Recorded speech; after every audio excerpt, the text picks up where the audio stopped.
Desde el inicio del programa, ayer se anunció un acuerdo para reducir de manera paulatina la jornada laboral para pasar de aquí a 2030 de 48 a 40 horas a la semana. Ha habido muchos comentarios sobre esta idea y vamos a platicar al respecto con Juan José Sierra Álvarez, presidente de Coparmex. Presidente, ¿cómo estás? Buenos días. Pascal, muy buen día, gusto saludarte y gracias por la oportunidad. Buen día a tu auditorio. Bueno, me imagino que esto no es lo mismo desde el punto de vista de una empresa, si estamos hablando de una empresa con centenares de trabajadores o de una pequeña empresa, que son la mayoría en este país, que tienen uno o dos empleados. Supongo que las consecuencias de esto son muy distintas para cada una de ellas. De acuerdo, Pascal.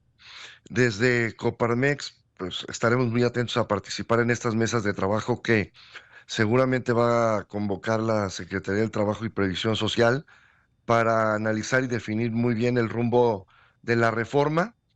Es importante en cualquier reforma y sobre todo en esta de reducción de la jornada laboral, se contemple una implementación gradual y flexible y también se considere algunas excepciones, sobre todo el impacto a los más vulnerables, que lo hablabas, y es a la micro, pequeña empresa del país. Ujú. Creo que es muy importante analizarlo desde ese punto de vista. Yo te diría que hemos logrado avances a través del diálogo social con trabajadores representados por los sindicatos y los empresarios y ahí es como, por supuesto que estamos a favor de las mejores condiciones de los trabajadores y ahí generamos y construimos las cuatro reformas que nos parecen que hay que consolidar.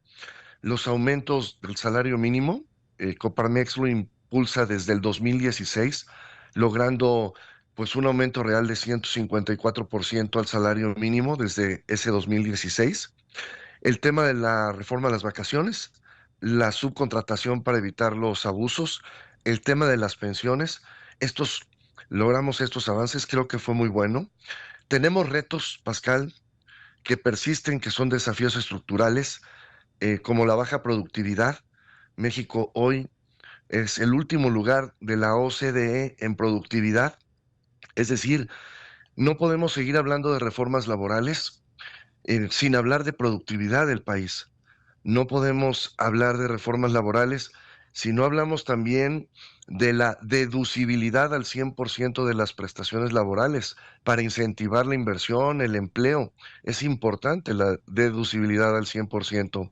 Y también otra cosa, Pascal, importante, pues no podemos seguir hablando de reformas también cuando tenemos que generar una ruta porque existe un 54.5% de informalidad en el país, que son trabajadores que no tienen ninguna prestación, ni de salud, ni de acceso a una casa digna. Ujú. Pero cuando volteamos a estados como Oaxaca, Guerrero y Chiapas, pues la informalidad supera el 75%. Y nos parece también importante que si no podemos hablar de otras reformas, porque hay la tabla de amortización del impuesto sobre la renta a los salarios, pues por un lado subimos los salarios, pero por otro aumentan los impuestos de los salarios de los trabajadores y los beneficios pues no les llegan como quisieran o como quisiéramos. Creo que esto también es importante. Por eso creo que es fundamental estos foros, ver también cuál es la realidad del país, el momento, dónde estamos.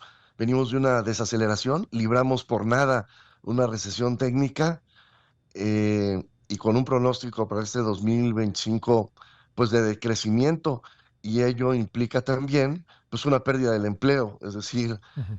creo que esto hay que analizarlo. ¿Cómo venimos del 2024? Tan solo generamos en el 2024 214,000 empleos formales. Solo generamos el 20% del empleo formal Que se que se requiere. requiere Sí. en el país. Creo que esto es importante, Pascal, eh, que hay que analizarlo, que es fundamental para el país en temas en el momento que se encuentra nuestro país.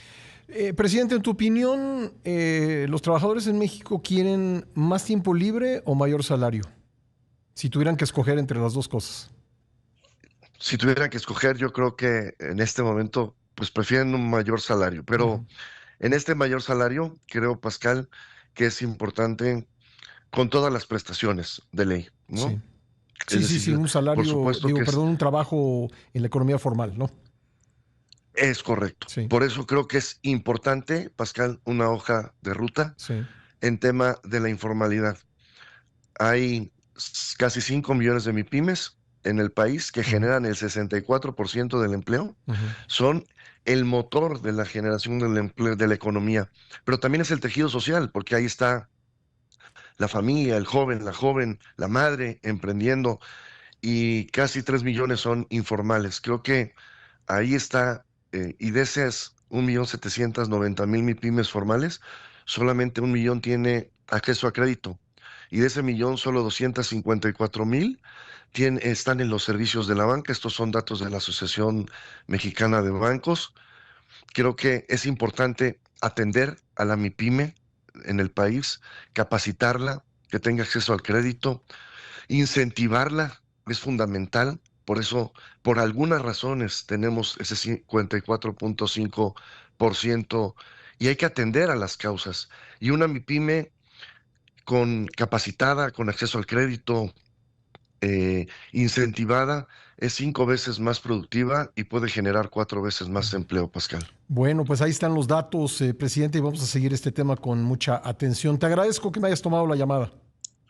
Gracias, Pascal. Muy buen día. Un abrazo.